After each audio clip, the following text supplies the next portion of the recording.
যে communist party of China রয়েছে তার সাথে আওয়ামী লীগ, বাংলাদেশ আওয়ামী লীগের একটা সম্পর্ক, মানে কি ধরনের সহযোগিতা হবে সেটা নিয়েও একটি দলিল স্বাক্ষর হওয়ার সম্ভাবনা রয়েছে।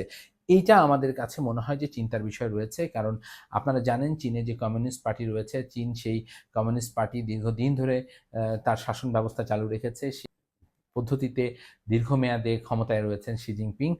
এখন আতঙ্কের বিষয় বাংলাদেশে এই চীনের যে পদ্ধতি, সেই একই মডেল কি বাংলাদেশে ভবিষ্যতে আসতে যাচ্ছে কিনা সেটা নিয়ে আমাদের আতঙ্কিত হবার কারণ রয়েছে। এই বিষয়টি এই কারণে প্রশ্ন সাপেক্ষ, প্রশ্নবিদ্ধ হয়েছে। কেননা বাংলাদেশে নিযুক্ত চীনের যে রাষ্ট্রদূত উনি প্রথম আলোতে একটি অপেড লিখেছেন বা উনি ওনার মতামত লিখেছেন। সেখানে উনি খুব গুরুত্ব সহকারে বলেছেন যে চীন এবং বাংলাদেশে কিভাবে উন্নয়নের সহযোগিতা করছে। সেখানে উনি বলেছেন চীন বাংলাদেশের